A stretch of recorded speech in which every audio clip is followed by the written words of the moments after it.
அனைவருக்கும் வணக்கம். Jai Bala YouTube channel சார்பாக உங்கள் அன்புடன் வரவேற்கிறேன். ஜெய் பாலா, ஜெய் பாலா, ஜெய் பாலா. பாலத்திருவரசனுடைய திருவருளாலும் எல்லாம் வல்ல சிவபெருமானுடைய அனுகிரகத்தாலும் முருகப்பெருமானுடைய துணை கொண்டு இன்றைய தினம் ஸ்கந்த பஞ்சமி விரதம் வரக்கூடிய 30ஆம் தேதி ஆனி மாதம் 16ஆம் தேதி 30/6/2025 திங்கட்கிழமை ஸ்கந்த பஞ்சமி. அப்போ அந்த பஞ்சமி அப்படின்னு பார்க்கும்போது வாராகியம்மன் வழிபாடும் ஸ்கந்தன் வரும்போது முருகப்பெருமானுடைய வழிபாடு சிறந்தது. இது இரண்டும் கூடக்கூடிய காலத்தில் சக்தி அதிகம். சில இடத்துல வெறும் பஞ்சமி மட்டும் இருக்கும். அதாவது எப்படின்னா சதுர்த்தி கொஞ்சம் மிச்சம் இருக்கும், அதுக்கப்புறம் பஞ்சமி ஆறும், அப்புறம் பஞ்சமி முடிஞ்சு சஷ்டி ஆரம்பிக்கும். இப்போ சஷ்டிக்கும் பஞ்சமிக்கும் நடுவில் இருந்த பாதி நாள் இருந்தால் அது ஸ்கந்த பஞ்சமின்னு பேர். அப்போ அந்த ஸ்கந்த பஞ்சமியில் உங்களுக்கு என்ன அடைய வேணுங்கிறது கோரிக்கை இருக்குதோ அதை முருகப்பெருமான்கிட்ட முறையிட்டு சிவபெருமானுடைய அனுகிரகம் பெற்று, அதுவும் திங்கட்கிழமை சேர்ந்து வர்றது.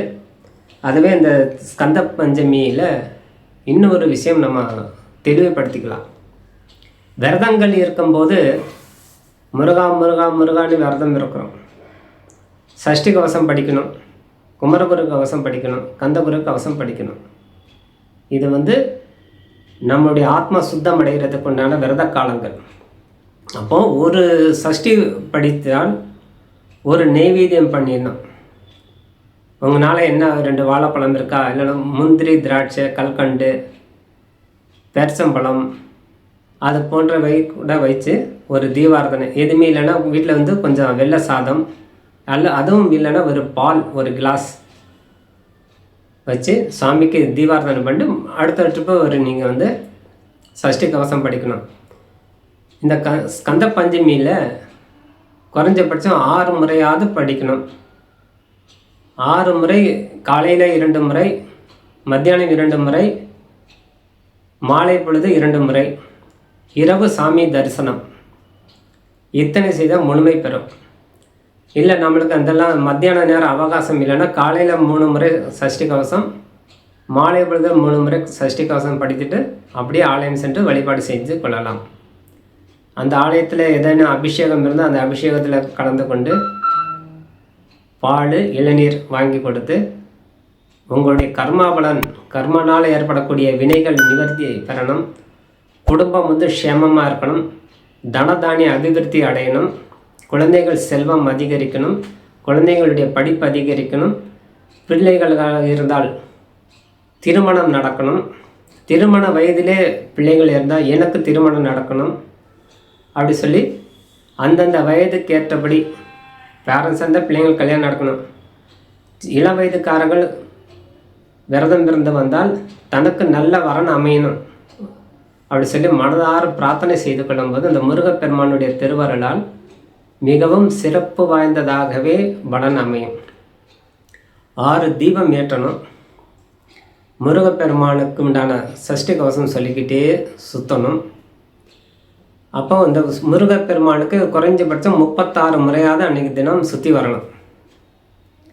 ஏன்னா நம்மளுக்கு 36 முறை படிக்க முடியாது சஷ்டி கவசம். அப்போ அந்த சஷ்டி கவசம் சொல்லிக்கிட்டே ஒரு முறை சொல்கிறதுக்குள்ள 36 முறை சுற்றிடலாம். உங்களால் எவ்வளோ தூரம் அந்த சஷ்டி கவசம் சொல்லிகிட்டே சுற்ற முடியுமோ வேகத்தை அதிகரிக்கக்கூடாது.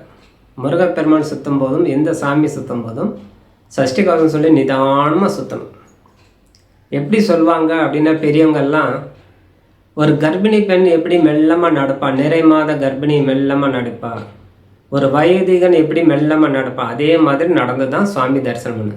நம்ம அவகாசம் இல்லை ஸ்பீடாக சுற்றுறது, என்னால் சுற்ற முடியாது, ராக்கெட்மாக சுற்றுறாங்க, டக்கு டக்கு டக்கு டக்கு டக்குன்னு. அந்த மாதிரி சுற்றக்கூடாது. உங்கள் அவகாசம் இல்லைன்னா குறைச்சிக்கலாம். ஆனால் ஸ்பீடாக சுற்றி நம்ம பலன் அடைஞ்சுமா அடையாது. மெல்லமாக சொல்லணும், முருகா முருகா முருகா முருகா. நம்ம சஷ்டி வசந்தையில் முருகா முருகன்னு சொல்லி மெல்லமாக சுற்றிட்டு வாங்க. ஒரு வயதான கிழவன் மாதிரி, ஒரு வயதான பாட்டி மாதிரி, ஒரு கர்ப்பிணி பெண்ணு மாதிரி மெல்லமாக நடந்து போங்க. அது சுற்றிட்டு ஒரு 36 முறை சுற்றுறதுக்கு ஒரு அரை மணி நேரம் கண்டிப்பாக பிடிக்கும். 36 முறை நமக்கு சஷ்டி கவசம் படிக்க முடியல, அந்த சஷ்டிக்கு மட்டும் அல்ல, கிருத்திகைன்னு வரவங்க கூட நம்ம படிக்க முடியல. அந்த மாதிரி நீங்கள் தொடர்ந்து ஃபாலோ பண்ணலாம். அது முருகப்பெருமானுடைய அனுகிரகம். வேல் பூஜை இன்றைய தினம் செய்து கொள்வது, வேல் விருத்தம் படிப்பது, வேலுக்கு அபிஷேகம் செய்து கொள்வது எல்லையில்லா பலன் கொடுக்கும். சில வீட்டில் எல்லாம் வேல் வச்சு பூஜை பண்ணுவாங்க, பார்த்துட்டு போங்க. அந்த வேல் வச்சு பூஜை பண்ணும்போது சக்தி அதிகரிக்கும், அந்த குடும்பத்துக்கு தைரியத்தை உண்டாக்கும், மனத்தெம்பு கொடுக்கும். நம்ம எது செஞ்சாலும் நம்ம ஜெயிக்கலாம்ங்கிற ஒரு வைராக்கியம் உண்டாகும். அதுதான் வேலுடைய வழிபாடு. ஆனால் அந்த வழிபாடு செய்து கொள்ளும்போது முருகப்பெருமானுடைய கருணை, சிவபெருமானுடைய அனுகிரகம் நிச்சயமாக கிடைக்கும். ஏன்னா அந்த திங்கட்கிழமை சேர்ந்து வரனால சிவபெருமானுடைய அனுகிரகம் சேர்ந்து நம்மளுக்கு கிடைச்சிடும்.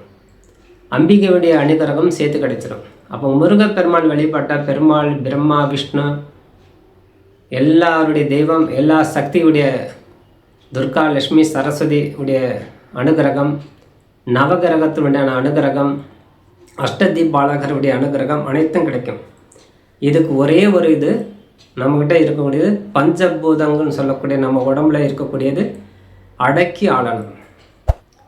பஞ்சபூதம் கட்டுப்பாட்டில் வந்தால் அனைத்து தெய்வம் வசமாயிடுவாங்க இந்த விரத காலத்தில். அப்போ நம்மகிட்ட இருக்கக்கூடியது நெருப்பு, நிலம், நீர், நெருப்பு, காற்று, ஆகாயம் சொல்லக்கூடிய அனைத்தும் கட்டுப்பாட்டில் வச்சுக்கணும். அப்போ நம்ம சுவாசம் சரியான முறையில் இயங்கணும்னு சொல்லுவோம், அது பேர். அப்போ இந்த பஞ்சபூத கட்டுப்பாட்டோட இந்த முருகப்பெருமானுடைய வழிபாடு செஞ்சுட்டு வரும்போது வடபழனி போங்க, சென்னையில் இருக்கிறவங்க அந்தந்த ஊருக்கு என்ன முருகன் ஆலயம் பக்கத்தில் இருக்கோ அந்தந்த ஊருக்கு தகுந்தபடி போய்ட்டு வாங்க. சென்னையில் நிறைய இருக்குது. திருப்போரூர் முருகன், வல்லக்கோட்டை முருகன், கந்தக்கோட்டை முருகன், திருப்போரூர் முருகன், குன்றத்தூர் முருகன், அடுத்து வடபழனி, அடுத்தபடியாக இது சிறுவாபுரி, அத்தனை இடத்துல சென்று வரலாம். திருச்செந்தூர் பக்கத்தில் இருக்கிற திருச்செந்தூர், பழனியில் இருக்கிற பழனி, திரு ஆவினங்குடி, பழமுதிர்சோலை முருகன், திருத்தணி முருகன், மதுரையில் இருக்கக்கூடிய முருகப்பெருமான், அழகர்சாமி மலையில் வீற்றிருக்கும் பழமுதிர்சோலை, திருப்பரங்குன்றம் போன்றவற்றை தரிசனம் செஞ்சு வர வர வர கும்பகோணத்தில் இருக்கக்கூடியவங்க சுவாமிமலை சென்று தரிசனம் செய்யும்போது 6 படை வீடு தரிசனம், எல்லை இல்லாத பலன் கிடைக்கும். என்ன வேணும் உங்களுக்கு அனைத்தும் இந்த அப்படின்னு சொல்லி அப்படியே வாரி கொடுத்துருவார். இல்லைங்கிறது வார்த்தைக்கு முருகப்பெருமான்கிட்ட இடமே இல்லை. என்ன வேணும் அப்படிங்கிற நீ கேட்கவே இல்லைன்னு தான் சொல்லுவார். முருகப்பெருமான்கிட்ட போனால் ஒன்று தான், நீ என்னை தேடி வந்து நீ எதுவுமே கேட்க மாட்டேங்குதுன்னு கேட்பார். அப்போ நம்ம என்ன சொல்லணும், நீயே பார்த்து கொடுப்பான்னு சொல்லிட்டு வந்துடணும். அப்போ அவர் நம்மளுக்கு கர்மா பலனுக்கு ஏற்றபடி நம்மளுக்கு என்ன கொடுக்கணுமோ அதை கண்டிப்பாக கொடுத்து அனுப்புவார். அப்போ நம்ம அதிகமாக கர்மா பண்ணியிருந்தால் குறைவாக கிடைக்கும். கர்மா குறைய அள்ளி கொடுப்பார், கிள்ளிலாம் கொடுக்க மாட்டாங்க முருகப்பெருமான். அள்ளி அள்ளி கொடுக்கக்கூடியது தான் முருகப்பெருமான். ஆனால் வேலுண்டு வினை இல்லை, மயிலுண்டு துணை இல்லை, கந்தனுண்டு பயம் இல்லைன்னுலாம் பெரியவங்க பாட்டால் சொல்லியிருக்காங்க. எல்லாமே பயம் களைகிறதுக்கு அந்த வேலுடைய முருகன் வழிபாடு செய்யும்போது சிறப்பு. அது மட்டும் இல்லாமல் இன்றைய தினம் பஞ்சமி சேர்த்து வரனால வாராகி அம்மனை போய் வழிபாடு செஞ்சு கொள்ளலாம்.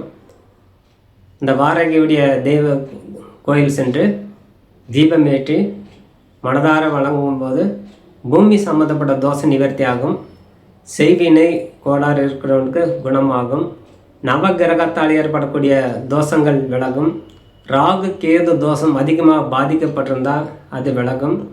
அதுவும் மட்டும் இல்லாமல் தொழில் சார்ந்த விஷயம் உடையவர்கள், பூமி சார்ந்த விஷயம் உடையவர்கள், இது சம்மந்தப்பட்ட தொழில் செய்பவர்கள் அன்றைய தினம் போய் பஞ்சமியில் போய் வழிபாடு செய்யும்போது நன்மை உண்டாகும்.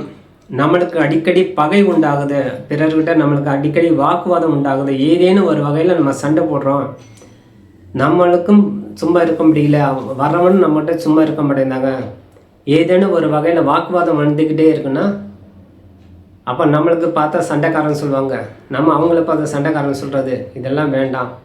அந்த வாராகி அம்மன்கிட்ட போய் முறையிடுங்க. அம்மா தாயே, எனக்கு அடிக்கடி பிரச்சனை வருது, என்னாலேயே வருது, இல்லை அவங்கனாலும் வருது, இருவருக்கும் வருது. என்னை கண்டா அவரை பிடிக்கல, அவரை கண்டா என்ன பிடிக்கல. அந்த மன விரோதம் விலகி சுபிட்சமாக நிம்மதியான வாழ்க்கை வாழணும். சில பேர் நண்பர்கள் பிடிக்காமல் போகலாம், உறவினர் கூட பிடிக்காமல் போகலாம், ஆஃபீஸில் இருக்கணும் பிடிக்காமல் போகலாம், ஏற்ற வீட்டுக்காரன் பிடிக்காமல் போகலாம். ஏதேனும் ஒரு வகையில் மனவிரோதம் இருக்கும். அந்த மனவிரோதம் நிவர்த்தி ஆகி, சஞ்சலம் நிவர்த்தி ஆகி, எனக்கு நல்வழி காட்டுமா அப்படின்னு சொல்லி அந்த வாராகி அம்மன் மனசார பிரார்த்தனை செய்யும்போது நன்மை உண்டாகும். அன்றைய தினம் நல்ல பேர்ச்சம்பழம் தானம் கொடுங்க. பேர்ச்சம்பழம் தானம் கொடுக்கும்போது நல்ல இனிப்பாக கொடுங்க. அது இனிப்பும் புளிப்பு கலந்தே இருக்கும். சுவை ஒரு வகை. முடிஞ்சால் தேன் கலந்து கொடுக்கலாம். அது யாரும் சாப்பிட மாட்டாங்க. ஆனால் அது கையில் கொடுத்தா அது தேன் ஒட்டிக்கும். அப்படின்னால தேன் வந்து சாமிக்கு படைச்சிருங்க. சாமிக்கு ஒரு 1/2 லிட்டர் தேன் கூட வாங்கி அபிஷேகம் பண்ணுறதா அபிஷேகத்துக்கு கொடுங்க. இல்லைனா நெய்வேத்தியத்துக்கு வச்சுக்க சொல்லி கொடுத்துட்டு வந்துடுங்க ஆலயத்துக்கு. நீங்கள் பேர்ச்சம்பழம் தானமாக கொடுத்துட்டு வாங்க. அதே மாதிரி செவ்வாழை பழம் கூட நீங்கள் தானமாக கொடுக்கலாம். அந்த செவ்வாழை தானம் கொடுக்கும்போது நம்முடைய கடன் தொல்லை நிவர்த்தி ஆகி, நம்முடைய கர்மபலன் குறைஞ்சி, நம்ம கஷ்டங்கள் நிவர்த்தி ஆகிறதுக்கு உண்டான வழிகள் போக போக கிடைக்க ஆரம்பிச்சிடும். நிறைய வாராகி அம்மனுடைய வழிபாடுக்கு நிறைய சக்தி உண்டு. அது வழிபாடு தொடர்ந்து செய்கிறவனுக்கு தான் தெரியும். அதுவும் பஞ்சமியில் வழிபாடு எல்லையில்லா பலன் கொடுக்கும். அதனால் எந்த விஷயம் செஞ்சாலும் பஞ்சமியில் செய்தால் அழியாது அப்படின்னு சொல்கிறது. ஆனால் அந்த பஞ்சமிக்கு அவ்வளோ சக்தி. அதிலே வந்து அவதாரம் எடுத்தவள் யாருன்னா அந்த அம்பிகை வாராகி அம்மன். லலிதா மகா திருப்புர சுந்தருடைய படை தளபதியாக நியமனம் செய்து கட்டி காத்து வருகிறார்.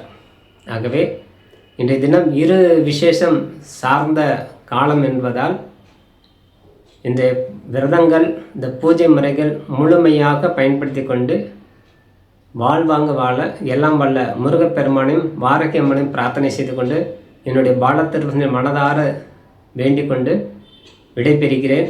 நன்றி, வணக்கம். ஜெய் பாலா, ஜெய் பாலா, ஜெய் பாலா. வணக்கம்.